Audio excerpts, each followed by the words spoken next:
தூத்துக்குடி மாவட்டம் கோவில்பட்டியில் நடைபெறும் தமிழ்நாடு தீப்பெட்ட தொழில் நூற்றாண்டு விழாவில் பங்கேற்று மத்திய நிதி அமைச்சர் நிர்மலா சீதாராமன் உரையாற்றி வருகிறார். அதனை தற்போது காணலாம்.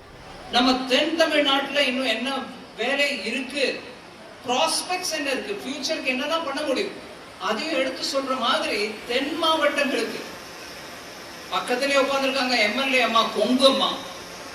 கொங்கு நாட்டு பிசினஸ் பத்தி அவங்களுக்கு தெரியும். ஆனா அவங்கள இங்க வந்து தென் மாவட்டங்களுக்கு என்ன பிசினஸ் பண்ண நல்லா இருக்கும்னு அவங்களுடைய நுணுக்கங்க, அந்த பிசினஸ் டெக்னிக் எல்லாத்தையும் கொஞ்சம் பண்ணையாருக்கு கொடுத்தாங்கன்னா, கடம்பூர் ராஜுக்கு கொடுத்தாங்கன்னா தென் மாவட்டங்கள்லயும் பிசினஸ் நல்லா வளர்றதுக்கான வழிவகுக்கணும். இங்க எத்தனையோ மக்கள்ல அந்த முன்னுக்கு வரணும், நம்மளும் தொழில் நல்லா செய்யணும், நாணயமா செய்யணும், இந்த இடம்னா வர்த்தகத்துக்கு பேர் போனது அப்படின்னு எத்தனையோ நல் பேர் சம்பாதிச்சிருக்கிற இந்த ஏரியால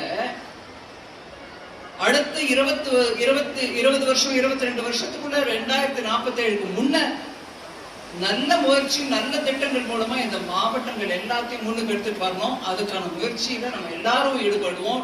நான் என்னையும் சேர்த்துக்கிட்டு தான் சொல்றேன். இந்த மாவட்டங்களுக்கு நல்ல முன்னேற்றம் அடையிறதுக்கு நம்ம எல்லாரும் சேர்த்து ஒத்துழைச்சு 2047ல இந்த மாவட்டங்கள் முன்னேற்றம் அடைந்த மாவட்டம் அப்படின்ற பேர் வரவழைக்கிறதுக்கு நம்ம எல்லாரும் வச்சுக்கோம். நான் ஜிஎஸ்டி பத்தி நிறைய பேசணும்னு நினைச்சேன். இப்ப டைம் இல்ல, அதனால நான் அதோட நிறுத்திக்கிறேன்.